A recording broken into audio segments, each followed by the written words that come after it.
I want you to imagine this. You wake up one morning, and your life as you know it begins to crack at the seams. You discover that your partner, your wife, not only betrayed your trust, but is plotting to divorce you, to rob you blind, and she's teamed up with a con artist. That's right. The person you loved, the person you trusted, is working behind your back to destroy you. That was me. But this is how I got back. It started simple, with small signs. She grew distant. She started hiding her phone. She'd go out at night, seeing friends, but I sensed tension. Asked questions. I got vague answers. I brushed off my intuition, until one night, I followed her. I saw her enter a hotel with a man I'd never seen before. It shook me to my core. The days after, I began digging. I found messages, transfers, false names, lies. She told me she needed money, claimed debts, spun stories. But the truth was, she had met a con artist. He convinced her he'd fix all her problems, told her to divorce me, and take half. She believed him, and she moved to make it real. But here's where it gets interesting. She underestimated how carefully I'd been watching. She didn't know that every move she made, every narrative she spun, I was recording, tracking, preparing.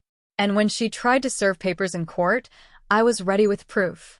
And then I made my move, but not the easy route of anger or violence. This was a battle of intelligence, strategy, exposure. Over the next sections, I'll walk you through how I turn the tables. You'll hear the early clues, the confrontation, the gathering of evidence, the turning point, and the final expose. You'll see how someone can rise from betrayal, take back control, and emerge not as a victim, but the victor. If you've ever felt betrayed, manipulated, or powerless, stick with me through this. Because what I did was not just about revenge. It was about reclaiming my dignity, exposing the truth, and making sure no one ever messes with me again. Let's dive in, and it began with the small things, late nights, secret phone calls, excuses. She once said she was meeting a colleague, but I saw messages like, "Can't wait to see you," late into the night. She started deleting call logs. She withdrew cash, sometimes large sums. When I asked, she claimed debts, medical bills, financial pressure. I believed her at first because I love her. But something in me whispered, this is too clean, too rehearsed. One evening, I confronted her gently. "Everything okay? You seem distant." She snapped, got defensive. She said I was paranoid. She said she was doing all this for us, for our future. But her story had holes. She'd repeat explanations, shift dates, refuse to let me check certain messages. She demanded privacy. And privacy became a weapon. I began watching more closely. I noticed her phone always in her hand, screen away from me. She'd sneak out. She'd come home late, with lipstick on her collar. But each time I asked, she'd wave it off. She'd accuse me of being controlling. She'd twist the narrative. I was the one harming the relationship by questioning her. I felt like I was walking on eggshells, watching words, reactions, tears. She'd cry, say I was hurting her, that she needed space. I relaxed my guard. But I still logged everything, conversations, times, places. I recorded subtle contradictions. I saved bank records. I discreetly took screenshots when I could. Then I saw a pattern. There were money transfers from our joint account to accounts under other names. There were messages being sent open then deleted. I saw a name pop again and again, someone I didn't know. I Googled it.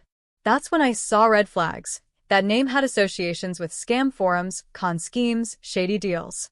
The pieces started snapping together. She claimed innocence, claimed confusion, claimed misunderstanding. But the financial trails didn't lie. The late nights, the secrecy, they all pointed to something darker than marital discord. She'd met someone offering a way out, promising quick fixes, whispering lies into her ear. I realized I was in danger of losing everything. Finances, reputation, even custody. And I knew I had to act, but carefully. I couldn't accuse her openly now. I needed irrefutable proof. So I stepped into detective mode. I started matching timestamps, following money, tracing connections. I opened silent windows. I created backups of everything, That's how the cracks became a chasm. That's how betrayal began to take shape. And that's how I turned from a husband in love into a man in survival mode. Next, I'll show you how I confronted the con artist and forced the truth out into the open. Once I had enough to suspect a third party, I shifted focus. I needed to unmask this mysterious con artist who had tangled his lies with my wife's fears.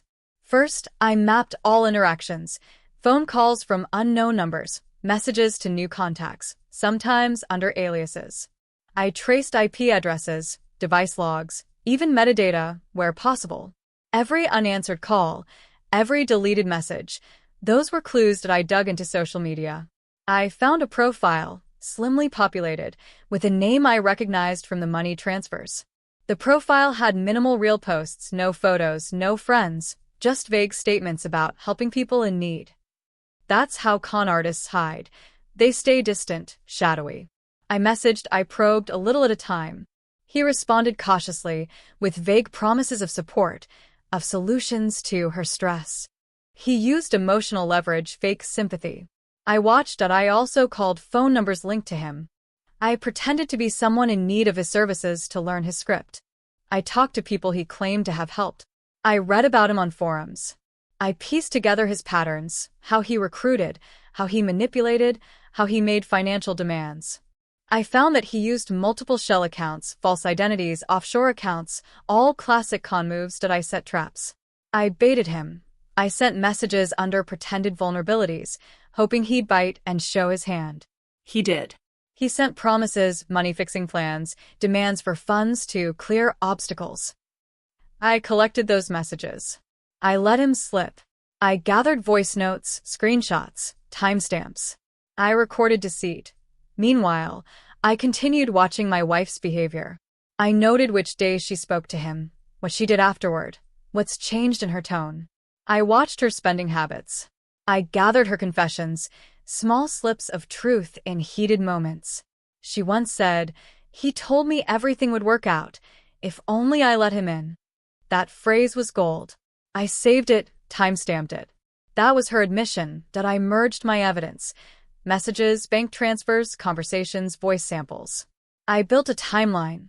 When she met him, when money flowed, how her stories shifted day by day. I created a dossier, a narrative she couldn't refute. But I couldn't act yet in public. If I accused prematurely, she'd destroy the evidence. So I held my cards.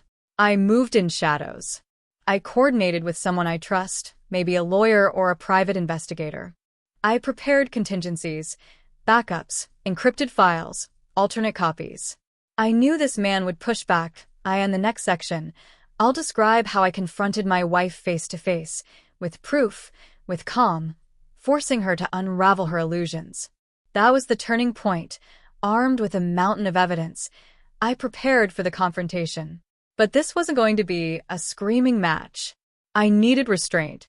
I needed control. I needed her to speak, to admit, to be caught in her own web. I picked a neutral time, when tempers were cool. I asked her to sit with me. She sensed tension. I told her gently, "We need to talk.